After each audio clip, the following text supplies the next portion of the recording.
गरीब आदमी बद्दू रात के वक्त वो कहीं बेचारा सुबह से चला था, मदीने पहुंचते उसे रात हो गई। उसने डरते हुए ना खैमा ही बाहर लगा लिया। जहां रात हुई ना, आधी रात हो गई, 1-2 बजे समझ ले पहुंचा मदीने, तो उसने बाहर ने खैमा लगा लिया। बीवी उसकी उम्मीद से थी, बच्चे की विलादत का वक्त करीब आ गया, बीमार हो गई, उसने खैमा लगाया। बीवी अंदर है, हजरत उमर फारूक गश्त पे थे रात को, साथ एक गुलाम था। हजरत उमर फारूक रज़ी अल्लाह ताला अन्हु कहने लगे वो आग जल रही है थोड़ी सी, पता करो कौन है। तो आपका गुलाम पता करने गया तो बद्दू ने डांट दिया, कहने लगे जाओ तुम्हें क्यों बताऊं। हजरत उमर खुद गए, कहने लगे मुसाफिर भाई बता तो सही। कहने लगा जी छोड़े, मैं आपको क्यों बताऊं, मैं कौन हूं, कैसे आया हूं। फरमाया खैमे के अंदर से कराहने की आवाज आती, कोई दर्द से चीख रहा है, बता हमें बात क्या है। कहने लगा जी मैं फलां बस्ती फलां इलाके का एक गरीब हूँ, अमीरुल मोमिनीन उमर फारूक से मिलने आया हूँ, और रात हो गई है तो यहाँ खैमा लगाया है, सुबह मैं उनसे मिल के चला जाऊंगा। तो रात को तकलीफ देना पसंद नहीं किया, तो मेरी बीवी उम्मीद से थी, अब बच्चे की विलादत का वक्त करीब है, पास कोई नहीं। हजरत उमर कहने लगे तू ठहर, मैं अभी आया। चेहरे पे नकाब है, उसे बताया नहीं मैं ही अमीरुल मोमिनीन। उमर दौड़े गए, अपनी जौजा से कहने लगे अगर तुझे बहुत बड़ा अजर मिल रहा हो तो हासिल करेगी। क्या करूंगी। तो कहने लगे चल फिर मेरे साथ, बहुत बड़ा अजर है। एक दोस्त के यहाँ विलादत का वक्त है, जरूरत की चीजें साथ ले लो। उस औरत ने थोड़े दाने ले लिए, घी ले लिया। हजरत उमर से कहने लगी लकड़ियां इकट्ठी कर ले। अमीरुल मोमिनीन, काउंसलर की बात नहीं बता रहा आपको, मैं आपको एमपीए की बात नहीं बता रहा, एमएनए की बात नहीं बता रहा, जो 10 गांव को मिला के चेयरमैन बना उसकी बात नहीं बता रहा, उसकी बात बता रहा हूं जो 22 लाख मुरब्बा मील का हुक्मरान है। उसकी बात बता रहा हूं जो गली से गुजरे तो शैतान रास्ता ही बदल जाता है। उसकी बात बता रहा हूं जिसके बारे में मेरे मुस्तफा करीम सल्लल्लाहु ताला अलैहि वसल्लम ने फरमाया मेरा उम्र तो वो है कि 950 साल हजरत जिब्रील भी इसकी शान बयान करें तो अजमत खत्म नहीं होती। इतना बड़ा शख्स। हजरत उमर ने लकड़ियां इकट्ठी की, ईंटों का रोड़े लेके चूल्हा बनाया, पहुंच गए।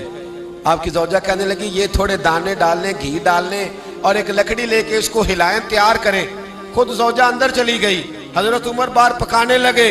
वो बद्दू कहता है मैं इस तरह का उनके साथ बिहेव करने लगा जैसे को किसी चौकीदार के साथ नहीं करता। मैंने समझा ये उमर ने चौकीदार रखे आने जाने वाले मेहमानों का।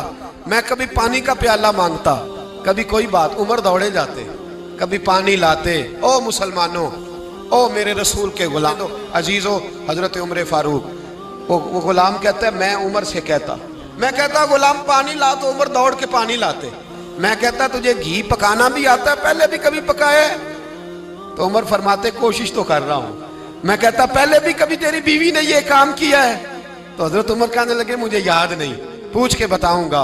कहते हैं क्या रंग था, क्या अंदाज था, क्या मुस्तफा की तरबियत थी, क्या अंदाज हुजूर ने सिखाए गुलामों को।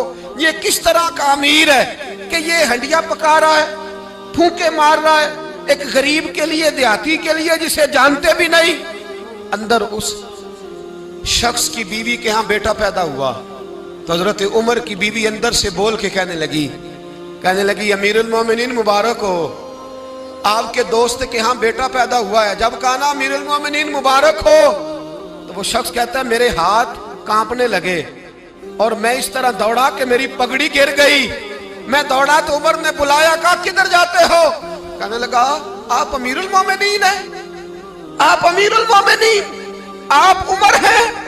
कैसर किसरा जिसके नाम से कांपे आप वो हैं जिसे मुस्तफा ने दुआ मांग के अल्लाह से मांगा, वो वाले उमर है आप। जिसके लिए अलीउल मुर्तजा फरमाते हैं मैं रोज दुआ करता हूं, वो वाले उमर है। जिसके बारे में अबू बकर सिद्दीक ने फरमाया था कि मैं अल्लाह से कहूंगा मौला जो तेरे महबूब की उम्मत के हक में सबसे बेहतर था मैं उसे खलीफा बना के, वो वाले उमर है।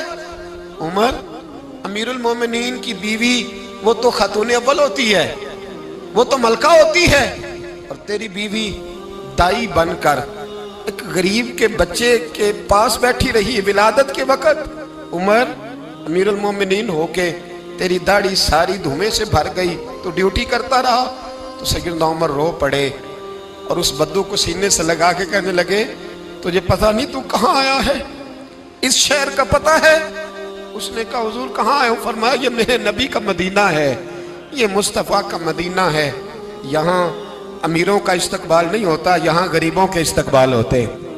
یہاں حضور نے اس اسٹیٹ پہ میرے رسول پاک نے وہ والا رنگ دیا ہے کہ اب غریب سر اٹھا کے جینے لگے ہیں، اب مزدوروں کو عزتیں ملنے لگی ہیں، اب یتیموں نے سر اٹھا لیا ہے کہ ہمارا کوئی سننے والا